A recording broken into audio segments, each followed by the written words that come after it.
لبيك اللهم لبيك। কিছুদিনের মধ্যে শুরু হবে 1446 হিজরি সনের হজের আনুষ্ঠানিকতা।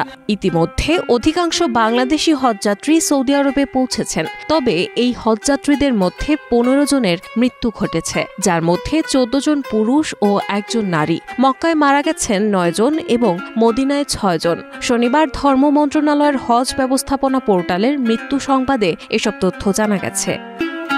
পোর্টাল সূত্রে জানা যায়, এবছর হজে গিয়ে গত 29 এপ্রিল মারা যান রাজবাড়ীর পাংশার মোহাম্মদ খলিলুর রহমান। এরপর 2 মে মারা যান কিশোরগঞ্জের বাজিতপুরের মোহাম্মদ ফরিদুজ্জামান। 5 মে মারা যান পঞ্চগড় সদরের আল হামিদা বানু। 7 মে মারা যান ঢাকার মোহাম্মদপুরের মোহাম্মদ শাহজাহান কবির ও 9 মে মারা যান জামালপুরের বকশীগঞ্জের হাফেজ উদ্দিন এবং 10 মে মারা যান নীলফামারী সদরের বয়েজ উদ্দিন।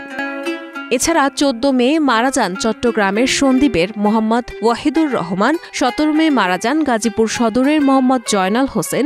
19 মে মারা যান চাঁদপুরের মতলবের আহমদ হান্নান মোল্লা। 24 মে মারা যান রংপুরের পীরগঞ্জের মোহাম্মদ সাহেব উদ্দিন। 25 মে মারা যান চাঁদপুরের কচুয়ার মোহাম্মদ বশির উদ্দিন ও 27 মে মারা যান চাঁদপুরের ফরিদগঞ্জের মোহাম্মদ শাহাদাত হোসেন পাঠান।